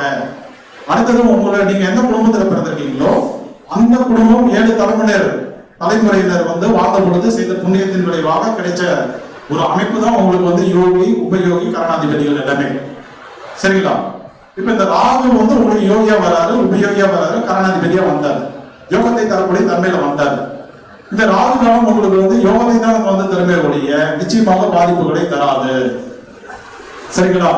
அடுத்தது வந்து பாத்தீங்கன்னா யமகண்ட நேரம். யமகண்டம் என்பது என்ன? அந்த காலத்தினுடைய ஆதிக்கம் உள்ள கிரகம் எது? வேற யாரும் இல்ல, குரு பகவான் தான். சரிங்களா? குரு பகவானுடைய ஆதிக்கம் உள்ள நேரம் தான் வந்து யமகண்டம். ஓகேங்களா? அதான் உபகிரகத்துல வந்து நம்ம என்ன சொல்றோம், குருவனுடைய மகன் வந்து யமகண்டன் அப்படின்னு சொல்லியிருக்காங்க. ஓகேவா? அப்ப குரு வந்து ஒரு ஜாதகத்தில் சுபபலன்களை தரக்கூடிய தன்மையில் இருந்து அவர் வந்து கரணாதிபதியாவோ யோகியாவோ அல்லது உபயோகியாவோ இருந்தால் நீங்கள் வந்து தாராளமா யமகண்ட நேரத்தை வந்து பயன்படுத்தலாம். எந்தவித பாதிப்புகளும் ஏற்படாது. அதுவே வந்து அவயோகியாக, உபாவியோகியாக, லாடாதிபதியாக, திதிசூன்ய அதிபதியாக பாதிப்புகளை தரக்கூடிய தன்மைகள் இருக்கும் போது நீங்க அந்த நேரத்தை வந்து பயன்படுத்தினீங்க அப்படின்னாக்க கண்டிப்பாக அதிகப்படியான கெடுபலன்கள் நடைமுறைக்கு வரும். இப்போ பாருங்க, நான் சொல்றதெல்லாம் புதுமையா இருக்கு உங்களுக்கு. ராகு காலத்துல இப்படி எல்லாம் இருக்கா? யமகண்ட நேரத்துல இப்படி இருக்கா? உபகிரகங்களையும் இந்த மாதிரி இருக்கா? கரெக்ட் தானே? அதெல்லாம் இருக்குங்கய்யா. நான் வந்து என்னன்னா ஒரு புத்தகத்திலேயோ அல்லது வந்து வேற யாரோ சொல்லி கொடுத்தோ நான் வந்து சொல்ல முடியாது. நான் வந்து பாத்தீங்கன்னா திதியோகரணத்தில் வந்து கடந்த வந்து ஒரு 6-7 வருடங்களாக இரவு வந்து தூங்காம சாப்பிடாம, ஏன்னா என்னுடைய ஜாதகத்தில் வந்து அந்த அமைப்புகள் இருந்தது. ஆக்சுவலா வந்து கௌரவ கரணத்தில் பிறந்தவனால கௌரவ கரணத்தில் பிறந்தவர்களுக்கு ஆய்வு மனப்பான்மை என்பது எப்பவே வந்து இருக்கும் அவங்க ஜாதகத்துல. அடுத்தது வந்து ஜோதிடத்தை எடுத்து நம்ம வந்து ஆய்வு பண்றோம் அப்படின்னா அதுக்கு உண்டான கிரக அமைப்புகள் என் ஜாதகத்துல இருந்ததுனால எல்லாருக்கும் நடத்தப்பட்ட போது தான் எனக்கும் வந்து திதியோகரண பாடத்திட்டங்கள் இருந்தது. எல்லாரும் கூட தான் எனக்கும் நடத்தப்பட்டது, மேலோட்டமா நடத்தப்பட்டது. சரிங்களா? எனக்கு வந்து ஜாதகத்தில் அமைப்புகள் இருந்ததுனால நான் அதை வந்து டீப்பா ஆய்வு பண்ணதுனால எனக்கு பிரபஞ்சமே எனக்கு குருவா இருந்து நிறைய விஷயங்களை வந்து உணர்த்தினாங்க. இதுல வந்து நான் கண்டுபிடிச்சேன் அப்படிங்கிறதுலாம் ஒண்ணுமே கிடையாது. அதுல வந்து ஒரு பெருமையெல்லாம் எனக்கு வந்து கிடையவே கிடையாது. பிரபஞ்சம் எனக்கு வந்து இயக்கி எனக்கு வந்து அதுவா கொடுத்தது, அது உண்மை. சரிங்களா? நான் கொடுத்த விஷயத்த, நீ உணர்ந்த விஷயத்த எல்லாருக்கும் கொடு, எல்லாருக்கும் வெளிப்படையா அறிவிப்பு, வெளிப்படையாக எல்லாருக்கும் வந்து கொடு அப்படின்னது. நானும் அதை வந்து வெளிப்படையா ஒழுங்குமுறை பற்றி நான் வந்து உங்களுக்கு ஷேர் பண்ணிக்கிறேன். நான் சொல்லிட்டேன் அப்படிங்கிறதுக்காக நீங்க அதையெல்லாம் அப்படியே பயன்படுத்த தேவையில்லை. நீங்க அந்த மாதிரிலாம் விஷயங்கள்லாம் எடுத்து பாருங்க, ஆய்வு பண்ணுங்க. உங்களுக்கு சரியா வந்ததுன்னா பயன்படுத்திக்கோங்க. சரிங்களா? ஓகேவா? இப்ப அடுத்தது வந்து பாத்தீங்கன்னாக்க, இப்ப இன்னைக்கு என்ன பேசலாம் அப்படிங்கறத நான் இப்போ கொஞ்ச நேரத்துக்கு முன்னாடி அப்படியே யோசனை பண்ணும்போது ஒரு ஐடியா வந்தது. அதாவது இதுவரை பேசிய விஷயங்கள் என்ன அப்படின்னாக்க, போன கருத்தரங்கள் கூட்டத்துல நம்ம கொடுத்த விதிகள்ல நிறைய சந்தேகங்கள் வந்து கேட்டாங்க. அதுக்கு உண்டான விளக்கங்களை நம்ம வந்து கொடுத்தோம் இது வரையும். சரிங்களா? இன்னைக்கு நம்ம புதுசா என்ன பார்க்கலாம், என்ன தகவல்களை வந்து கொடுக்கலாம். ஏன் அப்படின்னாக்க, இவ்வளவு பேர் வந்திருக்கீங்க இன்னைக்கு கூட்டத்துக்கு. ஏன் உங்களுக்கு வேலை வெட்டி இல்லையா, குடும்பம் இல்லையா? சொல்ல போகலாம். இவ்வளவு விஷயங்களை வந்து உடனே வந்து வந்துட்டு இருப்பீங்க. அதே போல லைவ்ல நிறைய பேர் பார்த்துருக்காங்க இல்லையா? அப்ப எதுக்காக வந்து வந்திருக்காங்க அப்படின்னா, இன்றைக்கு புது தகவல்கள் எதாவது கிடைக்காதா, அதை பயன்படுத்தி நம்ம வந்து நம்மளையும் நம்மளை சார்ந்தவர்களையும் நமக்கு வந்து ஜாதகம் பார்க்க வரவங்களையும் ஒரு மேன்மைப்படுத்துறதுக்கு உண்டான விஷயங்கள் வந்து கிடைக்காதா அப்படிங்கிறதுக்காக தான் எல்லாரும் வந்து உட்காந்துட்டு இருக்கோம். சரிங்களா? அப்ப இன்னைக்கு நான் தர புதுமையான விஷயம் என்ன அப்படின்னு பாத்தீங்க அப்படின்னாக்க, பொதுவாகவே உலகத்தில் வந்து பணம் அப்படின்னாவே பிரச்சனை தான். அதுல எந்த கருத்தும் இல்லை, மாற்று கருத்தும் இல்லை. ஆனால் வந்து தற்பொழுது இந்த கோவிட் வந்ததுனால எந்த பக்கம் திரும்பினாலும் வந்து பாத்தீங்கன்னா பண நெருக்கடிகள், பண கஷ்டங்கள் வந்து அதிகமாயிருச்சு. ஓகேங்களா? அப்ப இதை சார்ந்து சில விஷயங்கள் வந்து நம்ம வந்து இன்னைக்கு வந்து தெளிவா நம்ம வந்து கொடுக்கலாம் அப்படின்ற ஒரு சிந்தனை வந்து எனக்கு தோன்றுச்சு. ஸோ நம்ம அதை பத்தி இன்னைக்கு வந்து நம்ம விரிவா பார்க்கலாம். இப்போ ஜோதிடத்துல நம்ம பணம், தனம், ஒரு ஜாதகம் இருக்கு, எப்பொழுது சிறப்பாக இருக்கும், எப்பொழுது சிறப்பு இல்லாம இருக்கும், எப்போ வந்து நஷ்டப்படுவாரு, கஷ்டப்படுவாரு, அதே போல கடனா கொடுத்த தொகை வந்து எப்பொழுது வந்து திரும்ப கிடைக்கும், அதே போல கடனா நம்ம இந்த காலகட்டத்தில் கொடுத்தா நம்மளுக்கு அதனால வந்து ஆதாயங்கள் உண்டா, அதே போல வேலையில இருக்கிறவங்க நம்மளுக்கு வந்து இன்கிரிமெண்ட் எப்போ வரும். இப்போ சில நிறுவனங்கள்லாம் பார்த்தீங்கன்னாக்கா சம்பளமே இல்லாமல் வேலை பார்த்துட்டு இருக்காங்க. ஒரு 6 மாதமா வந்து கோவிட்னால சம்பளமே கொடுக்கல. அப்படிப்பட்டவர்கள் வந்து என்னன்னா சம்பளம் வந்து நம்மளுக்கு எப்போ கிடைக்கும் அப்படின்ற ஒரு எதிர்பார்ப்போடு இருக்காங்க. அதே போல ஜோதிடர்கள் நம்ம வந்து வாடிக்கையாளர்கள் வரும்போது இந்த வாடிக்கையாளரிடம் நம்மளுக்கு வந்து நம்ம வந்து ஒரு 1000 ரூபாய் வந்து ஃபீஸ் கேட்கிறோம், அது வந்து கிடைக்குமா, அதே போல வந்து வேற ஏதாவது ஆதாயங்கள் அவரால் உண்டா, நம்ம சொன்ன விஷயங்கள் வந்து நடந்துருச்சு அப்படின்னாக்க மேற்கொண்டு ஏதாவது ஒரு அன்பளிப்பா ஏதாவது வந்து நம்மளுக்கு கொடுப்பாரா. சரிங்களா? இந்த மாதிரி விஷயங்களை நம்ம எப்படி தெரிஞ்சுக்கிறது அப்படின்னு வந்து பார்க்கும்போது, ஜோதிடத்தில் வந்து சொல்லப்பட்ட விஷயங்கள் என்னன்னா, லக்னத்திற்கு 2ஆம் பாவம் தனஸ்தானம் இல்லைங்களா? 2ஆம் பாவம் என்பது தனஸ்தானம். அப்ப நம்ம என்ன பண்றோம், உங்களுக்கு தெரிஞ்ச ஜோதிட முறைகள், அது நாடி ஆகட்டும், அல்லது பாரம்பரிய முறையாகட்டும், அல்லது வந்து கேபி சிஸ்டங்கள் ஆகட்டும், அல்லது வந்து பிரசன்னம், ஏதோ உங்களுக்கு தெரிஞ்ச முறைகள் என்ன பண்ணுவீங்க, 2ஆம் இடத்தை வந்து ஆய்வுக்கு எடுத்துக்குவீங்க. 2ஆம் இடத்தை ஆய்வுக்கு எடுத்துக்கும் போது என்ன பண்ணுவீங்க, முதல்ல வந்து 2ஆம் இடத்துல ஏதாவது கிரகங்கள் இருக்கா அப்படின்னு பார்ப்பீங்க. அடுத்தது 2ஆம் இட அதிபதி எப்படி இருக்காரு அப்படின்னு பார்ப்பீங்க. கரெக்டு தானே? இதையெல்லாம் ஆய்வுக்கு எடுத்து ஒரு முடிவுக்கு வருவீங்க. வந்து தனநிலை என்பது சிறப்பா இருக்கா இல்லையா அப்படின்னு சொல்லிட்டு. ஆனா கடைசியில என்ன நடக்கும் அப்படின்னு கேட்டீங்கன்னா, மிகப்பெரிய குழப்பங்கள் தான் நடக்கும், ஒரு தெளிவு என்பது கிடைக்கிறது இல்லை. கண்டிப்பா அது உண்மை. ஏன் அப்படின்னா, பார்க்க வேண்டிய இடம் வந்து வேற. எல்லாம் என்ன பண்றோம், 2ஆம் இடத்துல பார்த்துட்டு இருக்கீங்க. அந்த இடத்துல விலை கிடைச்சதா அப்படின்னா கிடைக்கல. அப்ப எங்க சார் பார்க்கணும் அப்படின்னா, இந்த குழப்பம் தான் வேணாம் உங்களுக்கு. தனஸ்தானங்கிறது 2ஆம் இடம் தான், நான் இன்னும் சொல்லவில்லை. சரிங்களா? 2ஆம் இடத்தில் அமர்ந்த கிரகத்திற்கும் 2ஆம் இட அதிபதி நட்சத்திரத்தில் அமர்ந்த கிரகத்திற்கும் அதே போல 2ஆம் இட அதிபதிக்கும் தனத்திற்கும் சம்பந்தம் உண்டு. கரெக்டுங்களா? அது என்ன அப்படின்னாக்க, தசை புத்திகள்ல மட்டும்தான் நீங்க வந்து அதை போய் பார்க்கணும். நீங்க தசை புத்திகள்ல, இந்த தசைகள்ல, தனநிலைகள்ல எந்த அளவுக்கு ஏற்ற இறக்கங்கள் இருக்கும் அப்படிங்கறத நீங்க வந்து தெரிஞ்சுக்கலாம். ஓகேங்களா? இப்ப கோச்சாரத்துல இன்னைக்கு, நாளைக்கு, நாளை மறுநாள், நேற்றைக்கு, இந்த மாதிரி எல்லாம் இருக்கு இல்லைங்களா? இந்த நிலைகள்ல நம்மளுக்கு வந்து எந்த அளவுக்கு தனம் வந்து கிடைக்கும், உங்களுக்கு வர வேண்டிய பணம் வந்து வருமா வராதா, அல்லது வந்து என்னன்னா ஒரு லாட்டரி வராதுங்க, அல்லது ஒரு ஷேர் மார்க்கெட்டுக்கு உள்ளார போறீங்க. கரெக்டு தானே? போலாமா வேண்டாமா? ஓகேவா? அந்த மாதிரி விஷயங்கள் அதெல்லாம் எப்படி அக்யூரேட்டா தெரிஞ்சுக்கிறது நம்ம அப்படின்னாக்க, சிம்பிள். அதாவது தனக்காரகன் யார்? தனக்காரகன் யார் சார்? குரு பகவான் இல்லைங்களா? அப்ப அந்த குரு பகவான் போய் நின்னீங்கன்னாவே அத்தனை விஷயங்களும் உங்களுக்கு கிடைச்சிடும். எந்த குரு கிட்ட போகணும்? உங்க ஜாதகத்துல ஒரு குரு இருப்பாரு, அவர்கிட்ட நீங்க போக கூடாது. ஓகேவா? கோச்சார குரு இருக்காரு இல்லையா, அந்த இடத்துல போய் நீங்க ஆய்வுகள் பண்ணீங்க அப்படின்னா 100% பலன்கள் வந்து உங்களுக்கு தெள்ள தெளிவாக தெரிய வரும். இதையெல்லாம் நான் வந்து ஆய்வு பண்ணும்போது உணர்ந்தேன். சரிங்களா? நான் இன்னைக்கு வந்து பயன்படுத்திட்டு இருக்கேன். எல்லாருக்கும் கொடுத்தாக்க அது வந்து மேலும் வந்து எல்லாருக்கும் வந்து பயனடையும் போது அவர்கள் தர வாழ்த்துக்கள்னால இன்னும் நான் வந்து வளருவேன் அப்படிங்கிற நம்பிக்கையில இருக்கு. சரிங்களா? இப்ப எப்படி பாக்குறோம் அப்படின்னா, கோச்சார குருகிட்ட போய் நின்னுக்கிறீங்க. இன்னைக்கு கோச்சார குரு எங்க சார் இருக்காரு? மகரத்துல இருக்காரு, ரைட்டு. ஆனால் வந்து மேலும் வந்து விரிவா நம்ம என்ன சொல்லணும் அப்படின்னா, மகரத்தில் வந்து அவிட்ட நட்சத்திரத்துல இருக்காரு அப்படிங்கிறது அதனுடைய ஆன்சர். ஓகே தானே? ஏன்னா ஒரு கிரகத்தினுடைய பலன் வந்து ராசியை சார்ந்தது இல்லை, அவர் அமர்ந்த நட்சத்திரத்தை சார்ந்தது. ராசி என்பது வந்து 30 டிகிரி இருக்கு, 2.25 நட்சத்திரம் இருக்கு. அது வந்து பொதுத்தன்மை. தனித்தன்மை என்பது என்ன அப்படின்னு வந்து பாத்தீங்கன்னா, குரு பகவான் அமர்ந்த நட்சத்திரத்தை எடுத்தீங்கன்னா தான் தனித்தன்மை. ஓகேவா?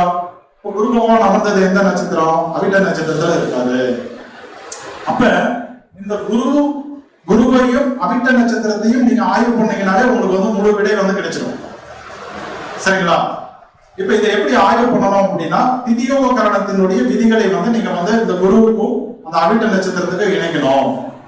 இப்போ உங்க ஜாதகத்தை எடுக்கிறீங்க, உங்களுடைய ஜாதகத்துல யோகி யார், உபயோகி யார், கரணாதிபதி யார், லாடாதிபதி யார், அவயோகி யார், உப அவயோகி யார், திதி சுனி அதிபதி யார், இப்படி வந்து குறிச்சுக்கிறீங்க. ஓகேங்களா? இப்ப என்ன பண்றீங்க அப்படின்னா, அதில் வந்து குருனுடைய தன்மை என்ன அப்படின்னு பாக்குறீங்க. குரு வந்து ஒண்ணு யோகியா இருப்பார், அல்லது உபயோகியா இருப்பார், அல்லது கரணாதிபதியா இருப்பார், அல்லது அவயோகியா இருக்கலாம், அல்லது உப அவயோகியா இருக்கலாம், லாடாதிபதியா இருக்கலாம், திதிசூனி அதிபதியா இருக்கலாம். அதை நீங்க வந்து நோட் பண்ணிக்கணும். ஓகே தானே? நோட் பண்ணிக்கிறீங்க. இப்போ உதாரணத்துக்கு ஒரு ஜாதகத்துல பார்க்கும்போது, ஒரு ஜாதகர் பிறந்தது சூழ நாமயோகம் வச்சுக்கலாம். சூலம் அல்லது வரியாம் அல்லது வைத்திரி நாமயோகத்துல பிறந்திருக்காருன்னு வச்சுக்கலாம் உதாரணமா. இப்போ குரு என்னவா இருப்பாரு? குரு வந்து யோகியாவே இருப்பார் அந்த ஜாதகத்துல. சரிங்களா? இப்ப யோகின்னு நம்ம வந்து முடிவு பண்ணிட்டோம். இந்த இடத்திலேயே வந்து நம்ம வந்து பலன்கள் வந்து முடிய போறது இல்லை. அடுத்தது என்ன பண்ணணும்? அவர் அமர்ந்த நட்சத்திரம் என்ன அப்படிங்கறத கவனிக்கணும். கோச்சாரத்தில் அமர்ந்த நட்சத்திரம் என்ன? அவிட்டம். உலகத்துக்கே அவிட்டம் தான், உங்களுக்கு எனக்குன்னு கிடையாது, உலகத்துக்கே அவிட்டம் தான். ஆனால் அந்த அவிட்டம் என்பது உங்க ஜாதகத்தின் அடிப்படையில் திதியோக கரணத்தில் அது என்ன தன்மையில இருக்குன்னு பார்க்கணும். ஓகே தானே? இப்ப நீங்க பார்க்கும்போது அது வந்து உங்களுக்கு அவயோக நட்சத்திரமா வரலாம் இல்லையா, உப அவயோக நட்சத்திரமா வரலாம். லாடாதிபதி, திதிசூனி அதிபதி, யோகி, கரணாதிபதி ஏதோ ஒரு தன்மையில வரும், அல்லது எந்த தன்மையில வராமலும் கூட இருக்கலாம். ஓகே தானே? இப்ப நம்ம உதாரண ஜாதகத்துல வந்து பார்த்திருக்கோம். என்ன பார்த்தோம்? ஜாதகர் பிறந்தது சூலம், வரியன், வைத்திரி நாமயோகம் என்பதால் குரு வந்து யோகின்னு முடிவு பண்ணோம். அது அமர்ந்த நட்சத்திரம் வந்து அவிட்டம். அந்த ஜாதகர், அதே ஜாதகர் பிறந்தது வந்து பவகரணம்னு வச்சுக்கோங்க. கரெக்டா?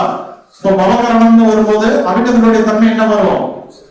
அவிட்டம் என்பது கரணாதிபதி நட்சத்திரமாக வந்துவிடும். ஓகே தானே? வந்துச்சா இல்லையா? அப்ப யோகி குரு எங்க உட்கார்ந்துருக்காரு? அவிட்டம் என்ற கரணாதிபதி நட்சத்திரத்தில் அமர்ந்திருக்காரு. அப்ப இவருக்கு வந்து பாத்தீங்கன்னா டெஃபினட்டா அவிட்டத்தில் சஞ்சரிக்கக்கூடிய காலகட்டங்கள் எல்லாமே வந்து தனநிலைகள் என்பது ஃபர்ஸ்ட் கிளாஸா டெவலப்பா இருக்கும். அப்ப இவர் வந்து பாத்தீங்கன்னா தன சம்பந்தப்பட்ட விஷயங்களை துணிச்சு வந்து பண்ணலாம். இந்த காலகட்டங்கள்ல பணப்புழக்கங்கள் நிறைவா இருக்கும் அப்படின்னு நீங்க வந்து முடிவு பண்ணலாம். மேலும் வந்து பாத்தீங்கன்னா குரு யோகி, அப்ப வந்து அவிட்டம் நட்சத்திரம் என்பது உபயோக நட்சத்திரமா வருது. சரிங்களா? சாரி, அப்படி வராது. அதாவது குரு வந்து பாத்தீங்கன்னா ஒரு சமநிலை கிரகமா எடுத்துக்கோங்க, உங்களுக்கு எந்த தன்மையிலுமே வரல. இப்ப இந்த அவிட்டம் நட்சத்திரம் என்பது யோக தன்மையில வருது. இப்போ ஒரு ஜாதகர் வந்து சுகர்மம் நாமயோகத்தில் பிறந்திருக்காரு. அப்ப சுகர்மம் நாமயோகத்தில் பிறந்தவர்களுக்கு அவிட்டம் என்பது என்னவோ வரும்? யோகி நட்சத்திரமாக வரும். கரெக்டுங்களா? இப்ப இந்த ஜாதகருக்கும் வந்து பாத்தீங்கன்னா அவிட்டத்தில் குரு செல்லக்கூடிய காலகட்டங்கள் எல்லாமே வந்து தனநிலைகள் சிறப்பா இருக்கும். ஓகேங்களா? இப்ப அதுவே வந்து பாத்தீங்கன்னா செவ்வாய் வந்து அவயோகியாக வரக்கூடிய நாம யோகத்துல வந்து பிறந்திருக்கீங்க. பெண்களுக்கு தனநிலை சிறப்பா இருக்குமா? கண்டிப்பா சிறப்பா இருக்கு. குரு பகவான் அவிட்டத்தில் செல்லக்கூடிய காலகட்டங்கள் எல்லாமே இவருக்கு தனநிலைகளில் மிகப்பெரிய பாதிப்புகள் என்பது இருந்துட்டே தான் இருக்கு. சரிங்களா? இப்ப குரு அவர் அமர்ந்த நட்சத்திரம் எந்த தன்மையில இருக்கு அப்படின்னு நினைச்சீங்கன்னாவே உங்களுடைய அந்த காலகட்டங்கள் தனநிலைகள் எந்த அளவுக்கு சிறப்பா இருக்கும் அல்லது எந்த அளவுக்கு வந்து பாதிப்புகளை வெளிப்படுத்தும் அப்படிங்கிறது நீங்க தெளிவா புரிஞ்சுக்கலாம். சரி, ஓகேவா? இதை வச்சுட்டு நீங்க என்ன பண்றீங்க அப்படின்னா அதற்கு உண்டான காலகட்டங்களில் சில விஷயங்களை வந்து முடிவெடுக்கலாம். இது செய்யலாம், செய்ய வேண்டாம் அப்படிங்கிற முடிவுகளை வந்து நீங்க வந்து தெளிவா எடுத்துக்கலாம். ஓகேவா? ஒரு விஷயம் முடிஞ்சது. அடுத்தது என்ன அப்படின்னு கவனிச்சீங்கன்னாக்க ராகு பகவான் இருக்காரு இல்லைங்களா? இந்த ராகு கேதுக்கள் வந்து பாத்தீங்கன்னா 17 டிகிரி வரை தன்னுடைய ஆதிக்கத்தை வந்து வெளிப்படுத்துவாங்க. ஒரு நட்சத்திரம் என்பது 13 டிகிரி அதாவது 13 டிகிரி 20 மினிட் இல்லையா? 13 டிகிரி 20 மினிட்ங்கிறது வந்து ஒரு நட்சத்திரத்தினுடைய கால அளவு. ஆனா அதே வந்து பாத்தீங்கன்னா ஒரு ராகு பகவான் எந்த அளவுக்கு தன்னுடைய ஆதிக்கத்தை செலுத்துறாரு? 17 டிகிரி வரை செலுத்துறாரு. ஓகே தானே? அப்போ உங்க ஜாதகத்தில் அவிட்ட நட்சத்திரம் அல்லது அவிட்டத்துக்கு முன்னாடி இருக்கக்கூடிய நட்சத்திரம் என்ன? ராகு முன்னாடி நட்சத்திரம்னா என்னன்னு சொல்லுவீங்க? திருவோணத்தை சொல்லுவீங்களா, சதயத்தை சொல்லுவீங்களா? அவர் ஆன்டி கிளாக்ல சுத்துறதுனால சதயத்தை தான் நீங்க எடுத்துக்கணும். முன்னாடி நட்சத்திரம்னா இல்லைங்களா? அப்ப வந்து சதய நட்சத்திரத்திலேயோ அல்லது அவிட்ட நட்சத்திரத்திலேயோ உங்க ஜாதகத்தில் ராகு பகவான் அமர்ந்திருக்கு. 17 டிகிரிக்குள்ளார வந்து கோச்சார குரு இருக்காரு அப்படின்னா என்ன நடக்கும்? ராகுனுடைய ஆதிக்கத்திற்கு குரு வந்து பாத்தீங்கன்னா அந்த குரு வந்து கோச்சார குரு வந்து இருக்காருன்னு நீங்க எடுத்துக்கணும். ஓகேவா? இப்ப ராகு வந்து உங்க ஜாதகத்துல அவயோகி அல்லது உப அவயோகி அல்லது லாடாதிபதி அல்லது திதிசூன்ய நட்சத்திரத்துல அவர் இருக்காரு. சதய நட்சத்திரம் என்பது திதிசூன்ய நட்சத்திரம், சரிங்களா? இப்ப அந்த நட்சத்திரத்துல வந்து இருக்காரு அப்படின்னு வச்சுக்கோங்க. அந்த வீடு ஆக்சுவலா வந்து மகரத்தினுடைய வீடு வந்து திதிசூன்யமா இருந்தால் சதயம் என்பது திதிசூன்ய தன்மைகளை வந்து பலனை வந்து வெளிப்படுத்தும். ஓகேங்களா? அந்த தன்மையில இருந்தா இப்ப என்ன நடக்கும்? தனநிலைகளையும் மிகப்பெரிய பாதிப்புகள் என்பது வெளிப்படும். அப்ப இப்ப என்ன பண்ணணும்? நீங்க இந்த காலகட்டங்கள்ல ஷேர் மார்க்கெட்டுக்குள்ள கண்டிப்பா வந்து போகக்கூடாது. அதே போல வெளிநாடு வர்த்தகங்கள் என்பதை வந்து ரொம்ப கவனமா பண்ணணும். வெளிநாடு வேலை வாய்ப்புகள் வந்து அதுக்காக வந்து உங்களை வந்து பணம் கட்ட சொன்னாங்க அப்படின்னா அந்த 17 டிகிரில இருந்து விலகிற வரையும் அந்த முடிவுகளை வந்து தள்ளி போடுவது புத்திசாலித்தனம். அப்படி இல்லை அப்படின்னாக்க பெரிய பண இழப்பீடுகளை நீங்க வந்து சந்திக்க வேண்டிய சூழல்கள் வந்து உருவாகும். சரிங்களா? உதாரணத்துக்கு வந்து பாத்தீங்கன்னா ஒரு நிலத்து விற்பனை வந்து பண்ணணும் அப்படின்னு சொல்லி ஒரு ஜாதகர் வந்து வந்தாரு. சார் வந்து கிட்டத்தட்ட வந்து ஒரு 3 வருடங்களா நான் வந்து ட்ரை பண்ணிட்டு இருக்கேன். இந்த இடம் வந்து விற்பனை ஆக மாட்டேங்குது. இது எந்த காலகட்டங்களில் தான் நிற்கும் அப்படிங்கிற மாதிரி ஒரு ஜாதகர் வந்து வந்தாரு என்கிட்ட. நான் அந்த ஜாதகத்தை பார்த்துட்டு நான் என்ன சொன்னேன் அப்படின்னா அவர் வந்தது வந்து பாத்தீங்கன்னா குரு பகவான் திருவோண நட்சத்திரத்தில் சஞ்சரிக்கும் போது வந்தார் என்கிட்ட. குரு பகவான் வந்து திருவோணத்துல சஞ்சரிக்கும் போது அந்த ஜாதகர் பிறந்தது வந்து விஷ்கமம் நாமயோகம். திருவோண நட்சத்திரம் என்பது எந்த தன்மையில இருக்கும்? அவயோகி நட்சத்திரம் என்ற தன்மையில இருக்கு. புரியுதுங்களா? அதுல குரு பகவான் சஞ்சரிக்கும் போது வந்தாரு. சார் நான் வந்து நில விற்பனைக்காக ரொம்ப முயற்சி பண்ணிட்டே இருக்கேன், நடக்கவே மாட்டேங்குது, பெரிய ஏமாற்றங்கள் என்பது இருந்துட்டே இருக்கு. நான் வந்து ஒரு ஸ்கொயர் ஃபீட் வந்து 9,000 ரூபாய் சொல்றேன். வரவங்க எல்லாரும் வந்து பாத்தீங்கன்னா 5,000 6,000 கேக்குறாங்க. எனக்கு வந்து பெரிய குழப்பமா இருக்கு. எப்ப இதை கொடுத்தா நமக்கு வந்து அதிகப்படியான லாபம் கிடைக்கும் அப்படிங்கிற மாதிரி ஒரு கேள்வி கேட்டாரு. நான் சிம்பிள், ரொம்ப யோசிக்கவே இல்லை. சார் கொஞ்சம் வெயிட் பண்ணுங்க, இன்னும் ஒரு 3 மாதங்கள் போனது அப்படின்னாக்க குருவுடைய சஞ்சாரம் வந்து அவிட்ட நட்சத்திரத்துக்கு மாறுது. நீங்க பவகரணத்துல பிறந்திருக்கீங்க. பவகரணத்துல வந்து பிறந்ததுனால அவிட்டம் என்பது கரணாதிபதி நட்சத்திரம். சோ அந்த இடத்துல வந்து அதிகப்படியான லாபங்கள் வந்து உங்களுக்கு கிடைக்கும். நீங்க 9,000 ரூபாய் எதிர்பார்க்கறீங்க, கண்டிப்பா 10,000 ரூபாய் 11,000 ரூபாய்க்கு வந்து லேண்ட் வந்து சேல் ஆகும். அந்த அளவுக்கு உங்களுக்கு வந்து நிச்சயமான ஒரு மிகப்பெரிய லாபம் வந்து கிடைக்கும் அப்படின்னு சொல்லி சொன்னாங்க. அதே போல அவர் வந்து வெயிட் பண்ணாரு. இப்போ வந்து பாத்தீங்கன்னா குரு பகவான் அவிட்டத்துல வரும்போது கரெக்டா கேட்டாரு, சார் நீங்க சொன்ன கால அளவு வந்துச்சு, இப்ப என்ன பண்ணலாம்? இப்ப நிறைய புரோக்கர்கள் கிட்ட அலோன்ஸ் பண்ணுங்க, ரேட்டு வந்து என்னன்னா ஒரு 11,000 ரூபாய் சொல்லுங்க ஸ்கொயர் ஃபீட் அப்படின்னு. அதே மாதிரி அவர் வந்து அலோன்ஸ் பண்ணாரு. இப்ப வந்து பாத்தீங்கன்னா கரெக்டா வந்து 10,500 வந்து ரேட் வந்து முடிஞ்சிருச்சு. சிம்பிள், அதாவது அதிகம் யோசிக்க தேவையில்லை. அவர் வந்த காலகட்டங்கள் வந்து திருவோண நட்சத்திரத்துல குரு பகவான் போயிட்டு இருந்தாரு. அது வந்து அவயோக நட்சத்திரம் அவருக்கு. அங்க மிகப்பெரிய ஏமாற்றங்கள் என்பது நடந்திருக்கு. நம்ம என்ன சொன்னோம்? 3 மாதங்கள் முடிந்த உடனே அவிட்டம் என்பது கரணாதிபதி நட்சத்திரமா வர்றதுனால அந்த இடத்துல வந்து லேண்டை வந்து அறிவிங்க. டெஃபினட்டா வந்து நீங்க எதிர்பார்க்கிற ரேட்டை விட கூடுதலா போகும் அப்படின்னும், அதே போல வந்து பாத்தீங்கன்னா அவர் 11,000 ரூபாய் சொன்னாரு, 10,500 வந்து சேல் ஆனது. இப்போ டிஃபரெண்ட் அமௌண்ட் பாருங்க, 5,000 ரூபாய் எங்க இருக்கு, 6,000 ரூபாய் எங்க இருக்கு. அவங்க கேட்ட தொகை இன்னும் இவர் வந்து 9,000 ரூபாய்க்கு கொடுக்குறேன்னு சொல்லிட்டு இருந்தவர் 10,500 வந்து சேல்ஸ் ஆகுது. இப்போ எவ்வளவு டிஃபரெண்ட், கிட்டத்தட்ட அதுலயே வந்து பாத்தீங்கன்னா அவருக்கு கிடைச்ச அமௌண்ட் வந்து 23 லட்சம் ரூபாய் அதிகப்படியான லாபம் மட்டுமே. அவர் வந்து என்னன்னா நேரா கார் எடுத்துட்டு உடனே வீட்டுக்கு வந்தாரு. சார் நீங்க சொன்ன மாதிரியே இன்னைக்கு வந்து முடிந்தது, ரொம்ப சந்தோஷம், இந்த வச்சுக்கோங்க அப்படின்னு சொல்லி ஒரு தொகையை வந்து கொடுத்துட்டு போனார். அவர் கொடுத்த அமௌண்ட் வந்து பாத்தீங்கன்னா 20,000 ரூபாய் எனக்கு கொடுத்துட்டு போனார். சரிங்களா? அதனால தனநிலை சம்பந்தப்பட்ட விஷயங்களை இதுக்கு மேல வந்து நீங்க வந்து பலன் எடுக்கும் போது இந்த டெக்னிக்கை வந்து யுத்தியை வந்து கையாளுங்க. ஓகேங்களா? அதே போல திதியோக கரணத்தில் வந்து நிறைய சூட்சமங்கள் இருக்கு. தனநிலைகள்ல நம்ம எப்படி பார்க்கணும் அப்படிங்கிறத நம்ம தெரிஞ்சுக்கிட்டோம். இந்த கோச்சார கிரகங்களை கவனிக்கும் போது மேலும் வந்து என்ன பண்ணணும் அப்படின்னா ஜனன குருவையும் நீங்க வந்து கவனிக்கணும். கோச்சார குருவை வந்து கவனிச்சிட்டீங்க, பலன் வந்து எடுத்துட்டீங்க, கரெக்ட் தானே? இப்ப வந்து அடுத்தது என்ன பண்றோம் அப்படின்னா ஜனன குருவையும் நீங்க வந்து கவனிக்கணும். ஜனன குரு வந்து பாத்தீங்கன்னாக்க உங்க ஜாதகத்தில் வந்து ஒரு நட்சத்திரத்தில் நின்றுட்டு பாரு. ஓகேங்களா? அவர் அமர்ந்தது வந்து யோகி நட்சத்திரமாக இருக்கலாம். இருக்கிற பட்சத்தில் வந்து அவர் யோக பலனை தருவாரா அப்படின்னா தந்திரம் பண்ணாரு. எப்ப தருவாரு? கோச்சாரத்தில் வந்து ஒரு கிரகம் வந்து இணையும் போதுதான் அவர் வந்து தருவாரு. அப்ப நீங்க அதையும் வந்து மனசுல வந்து வச்சுக்கணும். உதாரணத்துக்கு வந்து பாத்தீங்கன்னா நீங்க பிறந்தது வந்து விஷ்கமம் நாம யோகம். விஷ்கமம் நாம யோகத்துக்கு உண்டான யோகி யாரு? சனி பகவான், இல்லைங்களா? அப்ப அந்த யோகம் என்பது எங்கெங்க இருக்கும்? சனி பகவான் அமர்ந்த இடத்துலயும் இருக்கும், சனி பகவானுடைய வீடுகள் மகரம் 9லயே இருக்கும். அதே போல சனியுடைய நட்சத்திரங்கள் இருக்கு இல்லையா, பூசம், அனுசம், உத்திரட்டாதி, அந்த நட்சத்திரங்களையும் அந்த யோகம் என்பது இருக்கும். இப்ப உங்க ஜாதகத்தில் அனுச நட்சத்திரத்தில் குரு பகவான் அமர்ந்திருக்காருன்னு வச்சுக்கோங்க. அப்ப குரு பகவான் எப்படி இருக்காரு? தனநிலைகள்ல யோகத்தை தரக்கூடிய தன்மையில இருக்காரு. ஓகே தானே? அது எப்ப பலன் தருவாரு? எப்ப தருவாரு அப்படின்னு வந்து பாத்தீங்கன்னா தன்னுடைய குருனுடைய தசையில தருவாரு, குருனுடைய புத்திகள்ல தருவாரு, குருனுடைய அந்தரத்தில் தருவாரு. ஓகேங்களா? அது இல்லாமல் எப்ப தருவாரு? கோச்சாரத்தில் ஒரு கிரகம் அனுச நட்சத்திரத்தில் அந்த இணையன்னு வச்சுக்கோங்க.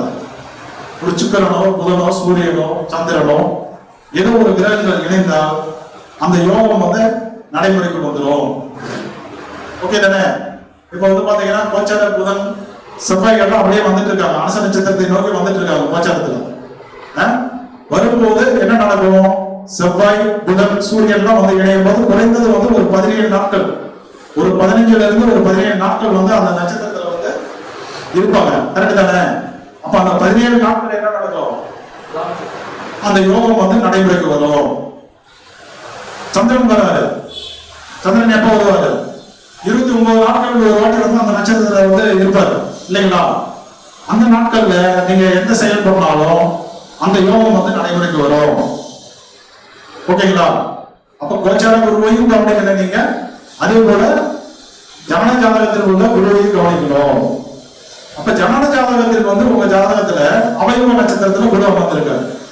இப்ப என்ன பண்ணணும்? நீங்க கோச்சார கிரகங்கள் வந்து சூரியனோ புதனோ சரியா அல்லது வேற ஏதாவது கிரகங்கள் வந்து மீட் பண்ணும்போது என்ன பண்ணணும்? டெஃபினட்டா தனநிலை சார்ந்த பாதிப்புகள் என்பது அந்த நாட்களில் வந்து உங்களுக்கு நடைமுறைக்கு வரும். அப்ப அந்த நாட்கள்ல என்ன பண்ணணும்? தனம் சார்ந்த விஷயங்களை வந்து செய்யாம அந்த கால அளவு வரை நீங்க அந்த செயலை வந்து தள்ளி போடணும். ஓகே தானே? இப்ப சந்திரன் வரும்போது என்ன பண்ணணும்? ஒரு நாள் வந்து அந்த செயலை வந்து செய்யாம தள்ளி போடலாம். ஒரு சூரியனோ புதனோ செவ்வாயோ வராது, சுக்கிரனோ வராது, என்ன பண்ணலாம்? ஒரு 15 நாள்ல இருந்து 17 நாள் வரை அந்த இடைவெளி வந்து இருப்பாங்க. அப்ப அந்த நேரங்கள்ல என்ன பண்ணணும்? அந்த செயலை வந்து செய்யாம தள்ளி போடணும். வேற யாரு? கோச்சார கேது வந்து இருக்காரு. அனுசத்தில் தானே இப்ப கோச்சாரத்துல போயிட்டு இருக்காரு கேது, கரெக்ட் தானே? அவர் எவ்வளவு காலகட்டங்கள் இருப்பாரு? 6 மாதங்கள் 6 நாட்கள் இருப்பாரு ஒரு நட்சத்திரத்துல. ஓகேங்களா? இப்ப வந்து குரு வந்து நெகட்டிவா இருக்காரு உங்க ஜாதகத்துல. இப்ப என்ன பண்ணணும்? அப்ப அந்த செயல்களை வந்து செய்யக்கூடாது. அது யோகமா இருந்தா என்ன பண்ணணும்? திரும்ப திரும்ப அடிக்கடி அந்த யோகத்தை வந்து செஞ்சு அந்த காலகட்டங்களில் வந்து அதிகப்படியான யோக பலன்களை வந்து நம்ம வந்து எடுத்துக்கிட்டோம். சரிங்களா? இப்ப தனநிலைகளை சார்ந்து நம்ம இவ்வளவுதான், வேற எதுவும் குழப்பங்கள் எல்லாம் வந்து வேண்டாம். நேரம் குரு பகவான் கோச்சர குரு பகவான் போனாவே எல்லா விளக்கங்களும் உங்களுக்கு வந்து புரிஞ்சிடும். சரிங்களா? இன்னைக்கு தகவல்கள் வந்து போதும். அதே போல என்னன்னா, எனக்கு பின்னாடி பேச நிறைய நண்பர்கள் வந்து காத்துட்டு இருக்காங்க. அதனால அவர்களுக்கும் நம்ம வந்து வாய்ப்புகள் கொடுக்கணும். இந்த குரு ஜோதிட ஆராய்ச்சியாளர் சங்க தலைவர் PMS பூபதிராஜன் அண்ணா அவர்களுக்கு எனது மனமார்ந்த நன்றியை தெரிவித்துக் கொண்டு விடைபெறுகிறேன். நன்றி, வணக்கம்.